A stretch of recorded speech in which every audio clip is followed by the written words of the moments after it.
Okay, so anyway, I believe that right now, this baby is okay, so you're getting the audio from this, and I think that's going to make a huge difference. So now I just need to find a good place to hang this, because it is going to have to be attached by a wire. You know, I could make it longer, but I don't need that. No, I think the idea is I'm going to attach it right to here, and I know the thing to use. It's right in here. No, it's not right in here. Gosh darn it. And then I know it's got to then be in here. Come on, you're in here, aren't you? Son of a beodle, man. What happened to you? It was, oh man, I just took it out. Oh, son of a gun. Wait, here it is. This is it. Stop looking, I found it. This. And so I'm just going to put this somewhere that would then allow, I want to put it in a place that's going to stay. Yeah, actually, I don't love this setup. I'd like it to, oh, guess what? I don't even know. Let's see. Is there some way to hang it off of here? This is where I should hang it, because that's going to be a, well, we'll see. It should be okay. It really should. I mean, look at this. And hang it like this, although it's not going to stay like this. Maybe if I do this. Maybe, there we go. And then it kind of have it filled. Okay. I have a feeling that now the quality on this is so far superior, the audio quality, and that's much more important. The video quality is only important, as you only need to see the details to the level of detail that's required for the situation, which in general, I mean, you can see that I'm fluffing my hair, which that's the point, but you need to see, in fact, it's better for me that you don't see every single little loose hair, because, it's better to be a little fuzzy, right? I'm better off that way. As well as my shirt. I mean, I don't know how well you can see that these, I hate these pockets. Not such a bad idea that the shirt was made with them, but I don't like them. I don't use breast pocket covers, flaps, they're pain. Or any pocket flaps. Except that I do like to have the ability to close for travel or whatever. Like zippered pockets, or it could be Velcro. It's just that Velcro can be a pain. It could be closed when you don't want it. I like to put my hand in a pocket and take them out. And close it if I think it's necessary for security. But in general, that's not the case. I mean, I do actually, in my cargo pockets, I always wear pants with cargo pockets. And you can see that these guys have flaps, which actually are fine. So, well, I don't like these pants flaps because the Velcro is a little too hard. But it's good because if I have usually, this is my pocket for my iPod, which is charging over on my desk, not in my pocket, but it would be here, as well as some miscellaneous small wires and stuff. So I don't want, when I lie down or something, or I do a handstand or cartwheels, which I don't really do these days because it's just too hard on my hands, but I do go upside down for various reasons. I do shoulder stands, and I do headstands sometimes when I feel like it. Things can come flying out of my pockets, and if it's a couple of coins, I don't really care. I don't need flaps to keep a couple coins in my pocket. If it's my iPod, I don't want that falling out. So flaps are good up to a point, but too many flaps. And these flaps are just a pain. I love this shirt. It's this kind of, I don't know what it's called. There is a term, duck or something. I don't know what the hell it's called, but it's a thick cotton, and it's comfortable. And I have two of these shirts. One it's all ripped here. So what? I still wear it. It's a great shirt. It's comfortable and so on, but it has these stupid, and they get all blocky. So actually, to the extent that you can't see that, it's better.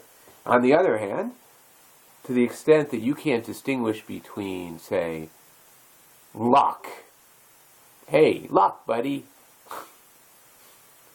luck to you, buddy, from, F you, buddy. That's important. That's an important distinction. Language has very subtle distinctions, tone of voice, and so on. And so if you're struggling just to listen, you're not going to listen because it's too much work. I think effective parrotings that are shared are ones that allow people to drift in and out. So you can listen if you feel like it. If you don't feel like it, you don't listen. So it's not typically, they're not so noisy and demanding that you must listen. Every once in a while things get pretty intense. Or say I decide I break into a song, and that might be a little demanding. And you might decide, let me turn this guy off. Or you might decide to listen. So you've got to take an action if you've got it on. You've got to take the action of turning it off. If it's not on in the first place, you don't have to take that action. But then you don't know what it is. And so that's the nature of thought sack. It's whatever happens to occur during a particular moment in time that happens to be captured on video and shared, made part of the record. This video will be around, who knows? It's kind of scary. Where are all these things going? And actually, you're watching this in the cloud.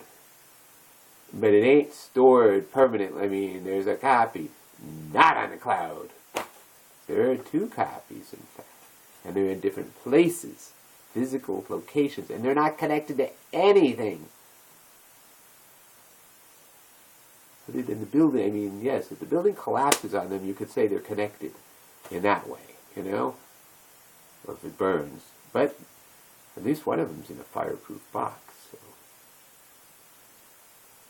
Anyway, before I left, I made a point of figuring out a system that could keep backing things up. And actually, while I'm traveling, I think the way that I'm probably going to do it, unfortunately, I bought this is over here. It's a portable USB. It's a USB, but DVD, and presumably CD player. I can't play CDs on this fucking thing. Music CDs don't play on this.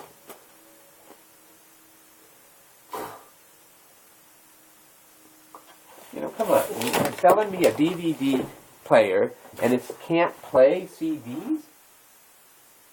It really doesn't. Oh, it says compact disc. Rewritable. So what the hell? Ultra speed, but it doesn't fucking play music music CDs. And then I bought. What the fuck, man? I know I didn't spend a lot of money. It was really $35, $40, something like that. But I read art reviews. Oh, good. The only problem, people said you got to have 2 USB ports just for it instead of 1. That's a pain. But okay, I can do that. I did it. Anyway. So, while I'm traveling though, I think I'm going to make sure I have a CD or a DVD writer and plenty of discs. And I think I'm going to be regularly mailing home DVDs full of my stuff. Because writing a DVD, so during the day I'm going to be recording a lot of things. And then I'm going to figure out how to identify the highlights of the day. I'm not yet there. Because I can, in a day's recording, I'm just beginning to say, okay, well, I'm making the, you know what, I'm sorry. I'm thinking out loud, which is fine. But I need to do something right now, which is along the lines of the things that I've been saying I need to do, which is to just go ahead and upload a whole crapload. Oh, okay, so you'll watch it. Okay, here. So next one, you're going to watch me upload stuff, which is what I should have been doing instead of talking, although, wait a minute, thinking out what the hell I am doing is a very important part of my work. I'm constantly thinking, okay, I'm heading to LA, I'm going to go along the zigzag route, I'm going to have to figure out what that route is, I'm going to be going into towns, I'm going to try to stay out of jail, but I have to have a lawyer back at home somewhere, and I think I know who it is. I think it's my brother-in-law. who is not a criminal lawyer, but I mean, I need somebody that I can immediately call, like while the police are there. You know, hi, Rick, pick up the phone. And if you don't pick up the phone, I'm leaving you a message. Okay, I'm in this town. I'm in the custody of the police. Please try to get me out of here. Instead of spending, you know, I don't want to go to another psych ward. Not that it was so terrible. I mean, it'd actually be interesting. If I go to a psych ward next time, though, I definitely want to bring a camera or some kind of recording device and show so that it can show the world what goes on in a place like this. Just complete non-humanity of the place. It's really horrible, right? People who kind of get cycled through, oh, you're just a jerk, you're just an idiot, you're just fucking mental. It's terrible. I mean, these are people who, in fact, do have difficulties. I mean, it was hard enough for me. Well, it's hard for me for a different reason. I mean, this was completely outrageous. What are you doing? You took my dog away? I mean, well, I don't even know where my dog is. I assume that my dog's in fine shape, fine hands, but I don't know that for sure. You know? And I don't know what's going on. You're not telling me anything?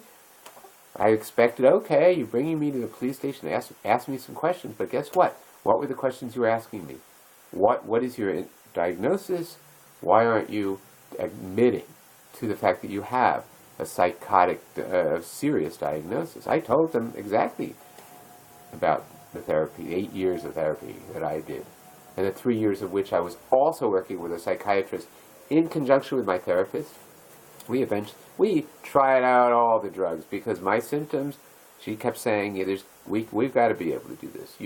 You're getting enough sleep, you're doing things that make sense, you're eating decently, and yet you're tired all the time. There's something wrong. There's something like depression, and then we said, well, you know, it's probably anxiety-based depression. And so I had to learn about anxiety and learn about how to recognize that I'm getting anxious about things, and then to ask myself, what is it I'm getting anxious about? And to spend time with myself, like engage, like have a nurturing parental voice that says, okay, shh, don't worry. It's going to turn out whatever way it's going to turn out, and in life in general, things turn out okay. I mean, heaven forbid, I mean, things do happen, and they don't turn out okay. Well, that's real too. That's just really what it is. And the thing is, you know, it's not what you think that's going to happen that's going to really screw you, or alternatively, be your ticket to paradise. If you're ever going to find that ticket, that lottery ticket, except it won't be a lottery ticket. If you go out and buy lottery tickets, you might win. But you could also be walking down the street, and when some guy who's running away from the cops throws a bag of cash out the window of his car after robbing a bank, you know, and he decides, no, I don't want anybody to see this, and so I'll just dump it out of my car. And you could be standing there when that happens. I mean, that's possible. It's not very likely. You know, this guy was making a phone call, and he got struck by lightning the phone booth got struck by lightning. I was just reading about him because he became one of these acquired savants. There's autistic savants, used to be called idiot savants, but Rain Man was about somebody. Not Rain Man was the brother of the autistic savant, played by Dustin Hoffman, and who could, you know, look at, you drop a box of matches on the floor. Oh, 37. Huh? 37? There are 37 matches on the floor. Did you count them? You're really fit. No, I didn't count them. I know it. I just know it. Just know it. And he used, you know, in the movie, he uses this guy, the brother. There's a real shyster type. You know. They're both the sons of a very rich man, except the rich man is I think he's dead. Or maybe he's in no, I don't think he's dead. I think he's in that's what, yeah, I forget the plot. But anyway, I mean, he was not the nicest father. So there are these two sons, one of who has this very serious condition, developmental disability. He's in general mentally retarded. However, they go and play blackjack, and he doesn't count cards. He knows that the next card will be, the odds. He knows it so well. It's like, well, shit, we've done all these other cards. It can only be these cards. And he doesn't even analyze it, really. He doesn't go through it in his head. It's just kind of, the connections are made. And there is some thinking about these people, these savants. For the most part, these people have a real disability in some part of their brain. And the thinking is that the disability in one part of the brain, the part of the brain that hasn't developed properly, or there was some kind of disease that killed off the neurons in one part of the brain, release all these neurotransmitters, because they're the actual cells, which are material that, just like made of everything else in our body, the cells can die and just hang around dead. But one of the things the cells do is make these neurotransmitters and use the neurotransmitters. There are neurotransmitters that need to be in that location. Well, if trauma to the head or something, and like getting struck by lightning while you're on the phone, oh, hello, ah! That's like Rocky and Bullwinkle. They're on their way across the Trans-Canadian Railroad to go from Klondike Falls to some place where Rocky is going to, no, Bullwinkle's going to, I think he's going to sell these paintings. Never mind, it's not important. Up to $4.90. I'm sorry, there is just so much, and I'm thinking, if you ever, just remind me of, what's the up to $4.95?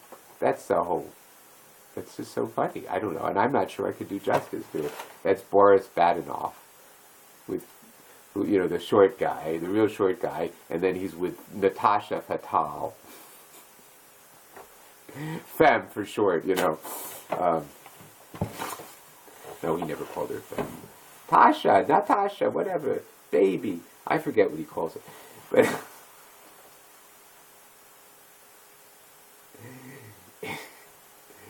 he decides he's going to derail the train in the middle of Canada to get rid of Bullwinkle. For some very good reason, he's got to get rid of Bullwinkle. Or keep him from getting someplace and by a certain time. I don't know, something like that. It doesn't matter.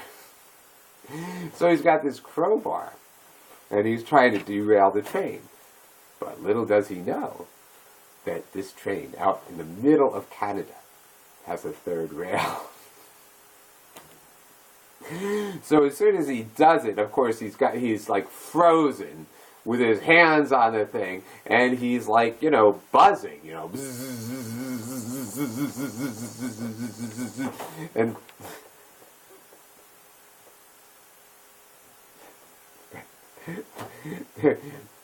Rocky and Bullwinkle are sitting like across from the table. They're on the train, they're just kind of hanging out.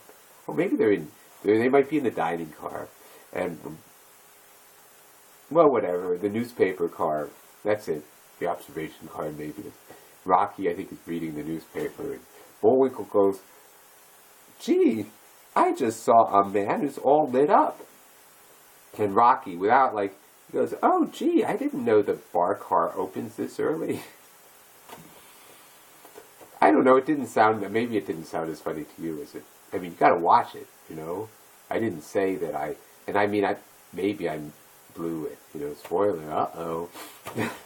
No, it's all in the delivery. It doesn't matter what the words are, it's all in the delivery. And Rocky's better at it. Rocky Raccoon fell back in his room, only to find it in the Bible. His rival, it seemed, had broken his dreams by stealing the girl of his fancy. Her name was McGill, and she called herself Lil. But everyone knew her as Nancy. And the doc, the doc who's stinking of gin, comes in after Rocky gets shot.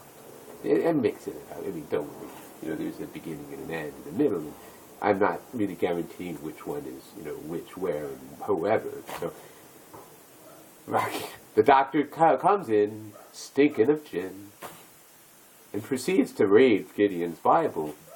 And then he says, Rocky, you met your match. And Rocky said, oh, don't worry, Doc, it's only a scratch. And I'll be better, Doc, I'll be better as soon as I am able. Oh.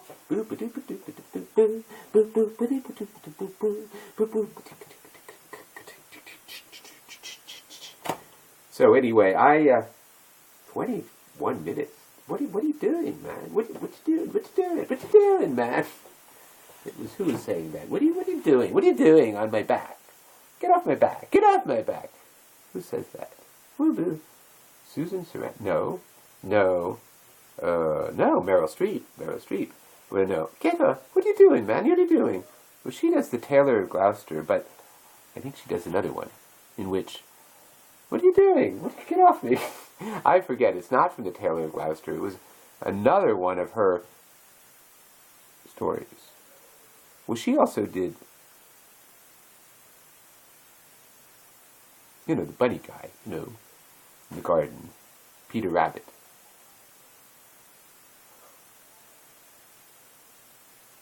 What you doing?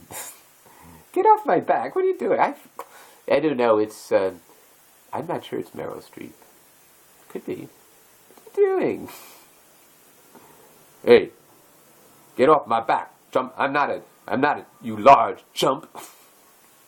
That's the cougar speaking to Pecos Bill. You large chump. Get off my back. Oh, you little darling, I'm going to tame you and you're going to be my Steve. I'm not a Steve, man. I'm a mean mother. You get off my back. I'm not going to get off your back. Oh, I'm Pecos Bill and I'm just such a cutie pie. Don't you worry. And then they proceeded to, wrestle until, well, the Midwest was, the West, out there, Texas, it was all, originally it was all verdant grassland and tree and forest and so on. But between Pecos Bill and the cougar, having their little to-do, they just had to do it. The man and his steed had to. His mount, maybe is a better word, his mount. Because the cougar is a steed? I don't think so. A steed's a horse, right? Maybe not. But a mount, let's say that, a mount. A man and his mount. I keep going. I should have stopped a long time ago. I'm God's Herd.